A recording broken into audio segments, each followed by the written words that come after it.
2025 বৰ্ষৰ মোৰ প্ৰথমখন জনসভা আৰু 2025 বৰ্ষত মই প্ৰথমবাৰৰ কাৰণে আপোনালোকৰ সংবাদ মাধ্যমকো লগ পাইছোঁ। 31 ডিচেম্বৰৰ দিনা, 1 জানুৱাৰীৰ দিনা আৰু 2 জানুৱাৰীৰ দিনা মই মানে অসুখত আছিলোঁ অসুস্থ হৈ আছিলোঁ। আজিও অসুস্থ হৈ গৈ আছোঁ, তথাপি প্ৰথমখন জনসভাত অংশগ্ৰহণ কৰিছোঁ আৰু প্ৰথমবাৰৰ কাৰণে সংবাদ মাধ্যমক সাক্ষাৎ কৰিছোঁ। গতিকে মই আপোনালোকক আমাৰ ৰাইজৰ দলৰ তৰফৰ পৰা নতুন বছৰৰ শুভেচ্ছা জনাইছোঁ আৰু আপোনালোকৰ জৰিয়তে সমগ্ৰ অসমবাসী ৰাইজক নতুন বছৰৰ প্ৰীতি আৰু শুভেচ্ছা জনাইছোঁ আৰু ৰাইজৰ পৰা আমাৰ কাৰণে আশীৰ্বাদ বিচাৰিছোঁ। 2025 বৰ্ষটো সঁচাকৈ আমাৰ কাৰণে শান্তিৰ হওক। আমাৰ মাজত থকা যিবিলাক ধৰ্মীয় বিভেদ, সাম্প্ৰদায়িকতা, বৰ্ণ বিদ্বেষ, জাত পাতৰ ৰাজনীতি, হিংসা, অসূয়া এইবিলাক আমাৰ নাইকিয়া হওক। সাংঘাতিক ধৰণৰ মূল্যবৃদ্ধিয়ে 2024টো আমাক একেবাৰে দহি পেলালে, অসমীয়া জাতিক একেবাৰে সংকটত পেলালে। 2025ত চৰকাৰে মূল্যবৃদ্ধি ৰোধ কৰাৰ কাৰণে ব্যৱস্থা গ্ৰহণ কৰক। 2024ত আমি দেখিলোঁ যে অৰ্থনৈতিকভাৱে অসমখন সাংঘাতিক ধৰণে সংকটাপন্ন হ'ল। মানুহে অৰুণোদয় আঁচনি কেৱল পাবৰ কাৰণে হাহাকাৰ কৰিবলগীয়া পৰিস্থিতি হ'ল। বস্তুৰ মূল্য বৃদ্ধিৰ কাৰণে মানুহ চলিব নোৱাৰা হ'ল। অসম চৰকাৰখনো ইমান দুৰ্বল হৈ গ'ল যে তেওঁলোকে ঋণ ল'বলগীয়া হ'ল। আনকি ডিয়াৰনেছ এলাউন্স DA চৰকাৰৰ ডিয়াৰনেছ এলাউন্সখিনি দিবৰ কাৰণে 4টা কিস্তিত এইবাৰ কৰ্মচাৰীক DA দিবলগীয়া হৈছে। অসমৰ ইতিহাসত প্ৰথমবাৰৰ ঘটনা, মাত্ৰ 3% DA দিছে। 3% DA দিবৰ কাৰণে 4টা কিস্তিত আমাৰ কৰ্মচাৰীক দৰমহা দিবলগীয়া আছে। পুনৰ ঋণৰ কথা ঘোষণা কৰিছে। তো গতিকে কিমান অৱস্থা বেয়া হ'লে ডিয়াৰনেছ এলাউন্স মানে 4টা কিস্তিত দিব। তাৰ পাছত আকৌ এতিয়া প্ৰথম দিনাই অসমৰ মুখ্যমন্ত্ৰীয়ে প্ৰথম দিনাই 1 জানুৱাৰী তাৰিখৰ দিনা আপোনালোকৰ সংবাদ মাধ্যমৰ এডিটৰসকলে, সম্পাদকসকলৰ লগত কথা পাতি কৈছে যে আকৌ ধাৰ ল'ব। এইবাৰ বোলে 17,000 কোটি টকা ধাৰ ল'ব। আপুনি কওকচোন যে বছৰটোৰ প্ৰথম দিনটোতে ধাৰ লৈ আমি উন্নয়নৰ সপোন দেখিম, এই বুলি ক'ব পৰা মুখ্যমন্ত্ৰীজনক আচলতে ভাল মুখ্যমন্ত্ৰী বুলি ক'ব পাৰিনে? হিমন্ত বিশ্ব শৰ্মাই যে আচলতে ভাল শাসন চলোৱা নাই, হিমন্ত বিশ্ব শৰ্মাই যে অসমৰ অৰ্থনীতি চলাব পৰা নাই, অসমৰ মানুহক যে ভালকৈ ৰাখিব পৰা নাই, তেওঁ যে ব্যৰ্থ হৈছে, সেই কথাটো তেওঁ 1 জানুৱাৰী তাৰিখৰ দিনাই 17,000 কোটি টকাৰ ধাৰ ল'ম বুলি কৈ এবছৰত তেওঁ সেই কথাটো ঘোষণা কৰি তেওঁৰ ব্যৰ্থতা সকলোৰে সন্মুখত উদঙাই দিলে। সেইকাৰণে মই ভাবোঁ যে হিমন্ত বিশ্ব শৰ্মাই আচলতে 1 জানুৱাৰীত কোৱা কথাটোৰ পাছৰ পৰা তেওঁ মুখ্যমন্ত্ৰী হৈ থাকিবৰ যোগ্যতাই নাই। তেওঁ মুখ্যমন্ত্ৰী পদৰ পৰা পদত্যাগ কৰিব লাগে মোৰ মতে, কাৰণ তেখেতে যোৱা 25 বছৰ অসমত ৰাজনীতি কৰিলে, কিন্তু অসমৰ মানুহৰ কোনো অৰ্থনৈতিক অৱস্থাৰ পৰিৱৰ্তন কৰিব নোৱাৰিলে। গতিকে অসমৰ মুখ্যমন্ত্ৰীয়ে লাষ্টত গৈ হিন্দু মুছলমানৰ ৰাজনীতি কৰিবলগীয়া হ'ল। 25 বছৰ ৰাজনীতি মন্ত্ৰী হৈ থকাৰ পাছত তেওঁ লাষ্টত গৈ হিন্দু মুছলমানৰ ৰাজনীতি কৰি তেওঁ ইলেকশ্যনত জিকিবলগীয়া পৰিস্থিতি।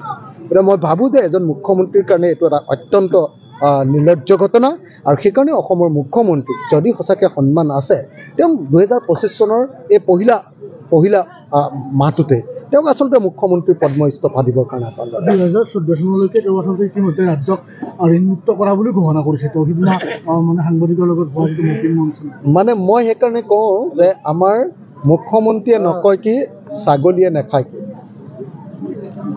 আমাৰ ছাগলীয়ে নেখায় কি আৰু আমাৰ মুখ্যমন্ত্ৰীয়ে নকয়। আমাৰ মুখ্যমন্ত্ৰীয়ে মুখত যি আহে তাকে কৈ দিব পাৰে। 2014 চনলৈকে অসমক ঋণমুক্ত যদি কৰিলে, তেতিয়াহ'লে অসমৰ ঋণ আজিৰ দিনটোত 1,70,000 কোটি টকা কেনেকৈ হৈ আছে? 41,000 কোটি টকা ধাৰ আছিলে 2015 চনলৈ।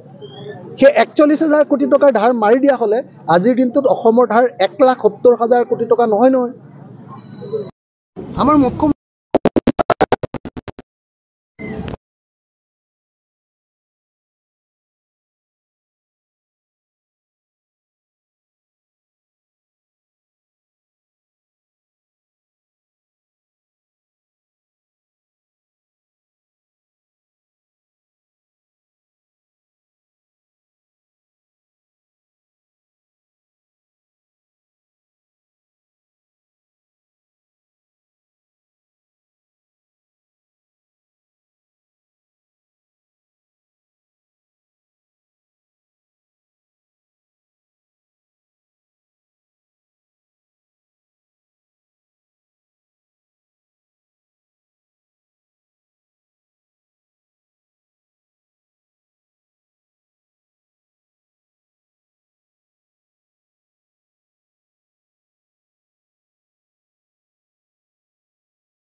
2025 বৰ্ষৰ মোৰ প্ৰথমখন জনসভা আৰু 2025 বৰ্ষত মই প্ৰথমবাৰৰ কাৰণে আপোনালোকৰ সংবাদ মাধ্যমকো লগ পাইছোঁ।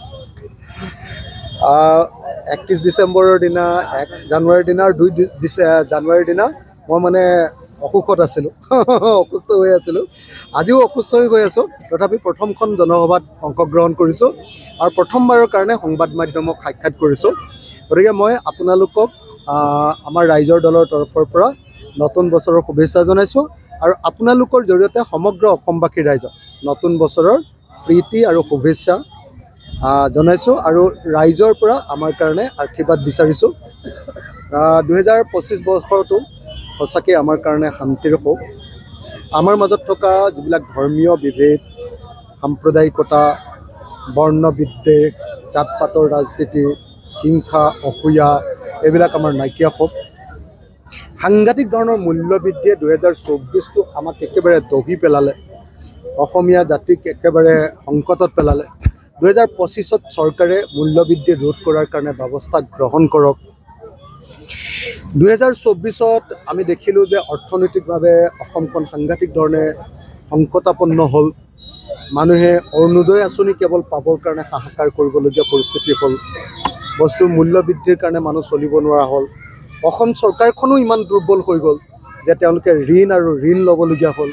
আনকি ডিয়াৰনেছ এলাউন্স DA, চৰকাৰৰ ডিয়াৰনেছ এলাউন্সখিনি দিবৰ কাৰণে 4টা কিস্তিত এইবাৰ কৰ্মচাৰীক DA দিবলগীয়া হৈছে। অসমৰ ইতিহাসত প্ৰথমবাৰৰ ঘটনা, মাত্ৰ 3% DA দিছে।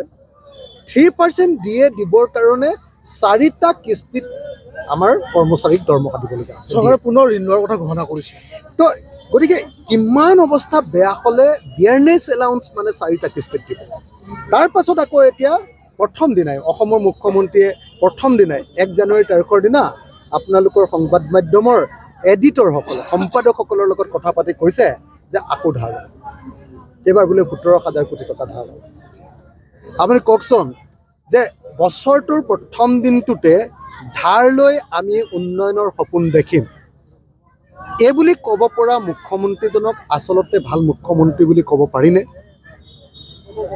হিমন্ত বিশ্ব শৰ্মাই যে আচলতে ভাল শাসন চলোৱা নাই, হিমন্ত বিশ্ব শৰ্মাই যে অসমৰ অৰ্থনীতি চলাব পৰা নাই, অসমৰ মানুহক যে ভালকৈ ৰাখিব পৰা নাই, তেওঁ যে ব্যৰ্থ হৈছে, সেই কথাটো তেওঁ 1 জানুৱাৰী তাৰিখৰ দিনাই 17,000 কোটি টকাৰ ধাৰ ল'ম বুলি কৈ এবছৰত তেওঁ সেই কথাটো ঘোষণা কৰি তেওঁৰ ব্যৰ্থতা সকলোৰে সন্মুখত উদঙাই দিলে। সেইকাৰণে মই ভাবোঁ যে হিমন্ত বিশ্ব শৰ্মাই আচলতে 1 জানুৱাৰীত কোৱা কথাটোৰ পাছৰ পৰা তেওঁ মুখ্যমন্ত্ৰী হৈ থাকিবৰ যোগ্যতাই নাই। তেওঁ মুখ্যমন্ত্ৰী পদৰ পৰা পদত্যাগ কৰিব লাগে মোৰ মতে, কাৰণ তেখেতে যোৱা 25 বছৰ অসমত ৰাজনীতি কৰিলে, কিন্তু অসমৰ মানুহৰ কোনো অৰ্থনৈতিক অৱস্থাৰ পৰিৱৰ্তন কৰিব নোৱাৰিল। গতিকে অসমৰ মুখ্যমন্ত্ৰীয়ে লাষ্টত গৈ হিন্দু মুছলমানৰ ৰাজনীতি কৰিবলগীয়া হ'ল। 25 বছৰ ৰাজনীতি মন্ত্ৰী হৈ থকাৰ পাছত তেওঁ লাষ্টত গৈ হিন্দু মুছলমানৰ ৰাজনীতি কৰি তেওঁ ইলেকশ্যনত জিকিবলগীয়া পৰিস্থিতি। গতিকে মই ভাবোঁ যে এজন মুখ্যমন্ত্ৰীৰ কাৰণে এইটো এটা অত্যন্ত নিৰ্লজ্জ ঘটনা, আৰু সেইকাৰণে অসমৰ মুখ্যমন্ত্ৰীক যদি সঁচাকৈ সন্মান আছে, তেওঁ 2025 চনৰ এই পহিলা মাহটোতে তেওঁক আচলতে মুখ্যমন্ত্ৰীৰ পদ্ম ইস্তফা দিবৰ কাৰণে 2014 চনলৈকে তেওঁ আচলতে ইতিমধ্যে ৰাজ্যক ঋণমুক্ত কৰা বুলি ঘোষণা কৰিছে। তেওঁ সিদিনা মানে সাংবাদিকৰ লগত হোৱা যিটো মতবিনিময় অনুষ্ঠান, মানে মই সেইকাৰণে কওঁ যে আমাৰ মুখ্যমন্ত্ৰীয়ে নকয় কি ছাগলীয়ে নেখায় কি, আমাৰ ছাগলীয়ে নেখায় কি আৰু আমাৰ মুখ্যমন্ত্ৰীয়ে নকয়। আমাৰ মুখ্যমন্ত্ৰীয়ে মুখত যি আহে তাকে কৈ দিব পাৰে। 2014 চনলৈকে অসমক ঋণমুক্ত যদি কৰিলে, তেতিয়াহ'লে অসমৰ ঋণ আজিৰ দিনটোত 1,70,000 কোটি টকা কেনেকৈ হৈ আছে? 41,000 কোটি টকাৰ ধাৰ আছিলে 2015 চনলৈকে। সেই 41,000 কোটি টকাৰ ধাৰ মাৰি দিয়া হ'লে আজিৰ দিনটোত অসমৰ ধাৰ 1,70,000 কোটি টকা নহয়। আমাৰ মুখ্যমন্ত্ৰীয়ে মিছা কথা কয়। যোৱা বৰ্ষটোত মানে এতিয়া চলিত বৰ্ষ 31 মাৰ্চলৈকে থকা বৰ্ষটোত 5,000 কোটি টকাৰ ধাৰ মাৰিছে অকল। কিন্তু তেওঁ কৈ দিলে যে 14 চনলৈকে চব ধাৰ মাৰি। এইবিলাক মিছা কথা, কল্পকাহিনী, সাধু কথা, আৰু তেওঁ ভাবি থাকে যে তেওঁ কৈ দিয়া কথাটোৱে চাৰিওফালে সত্য বুলি মানি ল'ব পৃথিৱীখন মূৰ্খ আৰু তেওঁৱে কেৱল জ্ঞানী মানুহ আছে সেই বুলি ভাবি তেওঁ সদায় এনেকুৱা মিছা কথা কৈ থাকে।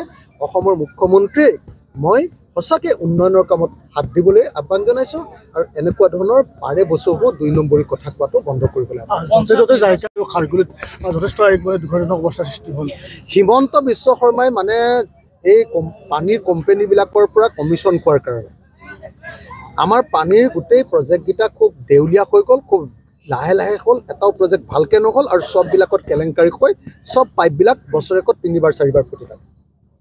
এইটো মানে পাইপ ফুটাটো কথাটো আচলতে হিমন্ত বিশ্ব শৰ্মাই কমিশ্যন খায় 2 নম্বৰী কৰি কোম্পানীবিলাকক কাম দিয়াৰ কাৰণে নিম্নমানৰ কাম কৰাৰ কাৰণে এই ঘটনা সংঘটিত হ'বলৈ পাইছে। গতিকে আজি যে পাইপ ফুটিছে এইটো হ'ল হিমন্ত বিশ্ব শৰ্মাৰ গাতটো। হিমন্ত বিশ্ব শৰ্মাই কমিশ্যন খায় 2 নম্বৰী কোম্পানীক 2 নম্বৰী কাম কৰিবলৈ দিয়াৰ কাৰণে আৰু তাৰ লুণ্ঠনৰ ভাগিদাৰ হোৱাৰ কাৰণে আজি গোটেই গুৱাহাটীৰ মানুহে এনেকৈ পানীৰ কাৰণে হাহাকাৰ কৰিবলগীয়া পৰিস্থিতিৰ হৈছে। হিমন্ত বিশ্ব শৰ্মাক সেইকাৰণে আমি গুৱাহাটীৰ মানুহে বিদায় দিব লাগিব আৰু তেওঁক লুণ্ঠন ৰাজৰ পৰা তেওঁক মুক্ত কৰি দি অসমৰ মানুহক বচাব লাগিব।